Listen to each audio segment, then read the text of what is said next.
کوئی پریشانی لاحق ہو، کوئی صدمہ پیش آئے، کوئی مشکل پیش آئے تو اس کے تین کام ہیں۔ خلاصہ قرآن و سنت کی تعلیمات کو سامنے رکھتے ہوئے ہر پریشانی، کوئی بھی پریشانی انسان کو پیش آئے تو قرآن و سنت کی تعلیم یہ ہے کہ تین کام کرنے چاہیے۔ پہلا کام، اس پریشانی کو دور کرنے کے لیے جو کچھ اپنے بس میں ہے وہ کوشش کرے، صرف دعا پر اکتفا نہ کرے بلکہ کوشش کرے، یعنی اپنی عملی کوشش کرے، جتنی انسان کے بس میں ہے وہ کوشش، اس کوشش میں کمی نہ کرے۔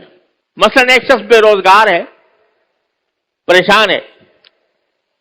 تو اس کا پہلا کام یہ ہے کہ وہ اپنی کوشش کرے روزگار تلاش کرنے کی۔ صرف اگر دعا ہی کرتا رہے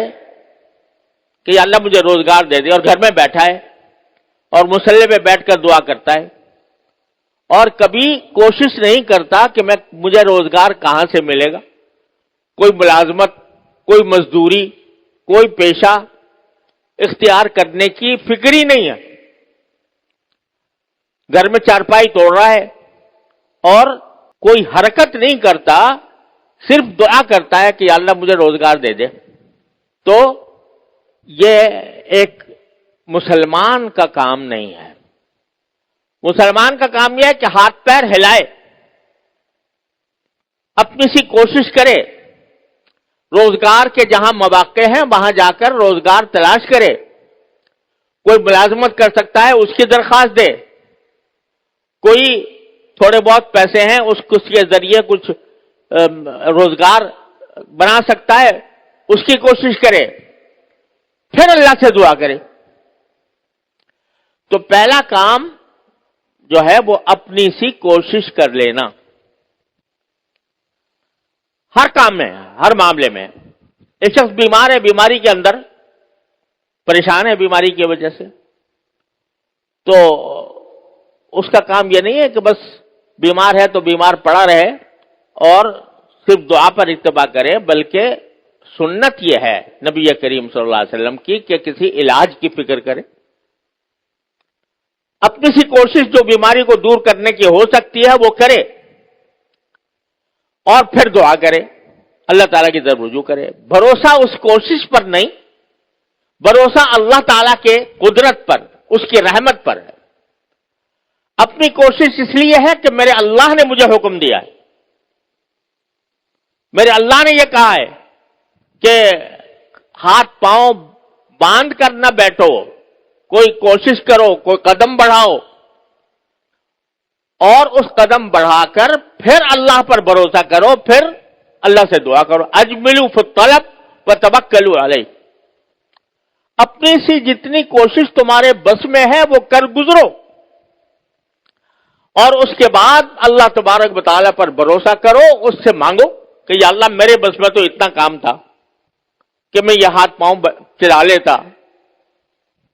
لیکن اس عمل کو مؤثر بنانا وہ آپ ہی کے قبضہ قدرت میں ہے، آپ کے سوا کوئی نہیں کر سکتا۔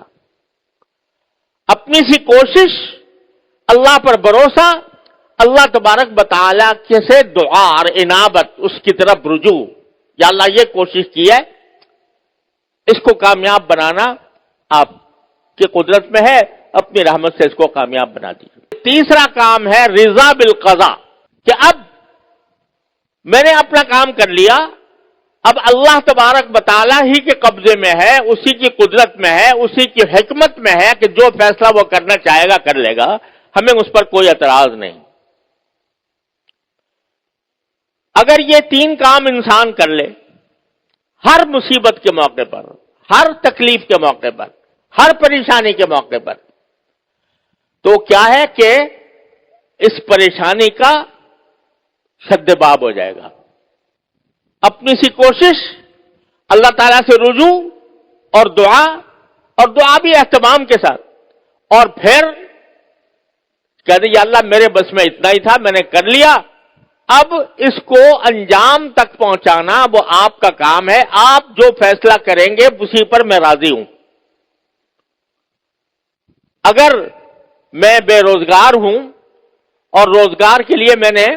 کہیں پر کوشش کی ہے، کوئی ملازمت کی درخواست دی ہے، ایک دو جگہ میں نے چلا پھرا ہوں، اور اس کے بعد اللہ تعالیٰ سے دعا کر لی کہ اللہ مجھے روزگار عطا فرما دیجئے۔ اب آدمی کو یہ مطمئن ہونا چاہیے کہ میں نے جو اپنے کرنے کا کام تھا وہ کر لیا، اب اللہ تعالیٰ جو فیصلہ کریں گے وہی بہتر ہوگا۔ روزگار مل جائے گا، اللہ کا شکر ہے، نہیں ملے گا، جب تک نہیں ملے گا صبر کروں گا، اللہ سے کوئی شکوہ نہیں کروں گا، اللہ سے کوئی شکایت نہیں کروں گا، گلہ نہیں کروں گا۔ تو یہ تین کام ہیں جو ہر پریشانی کے وقت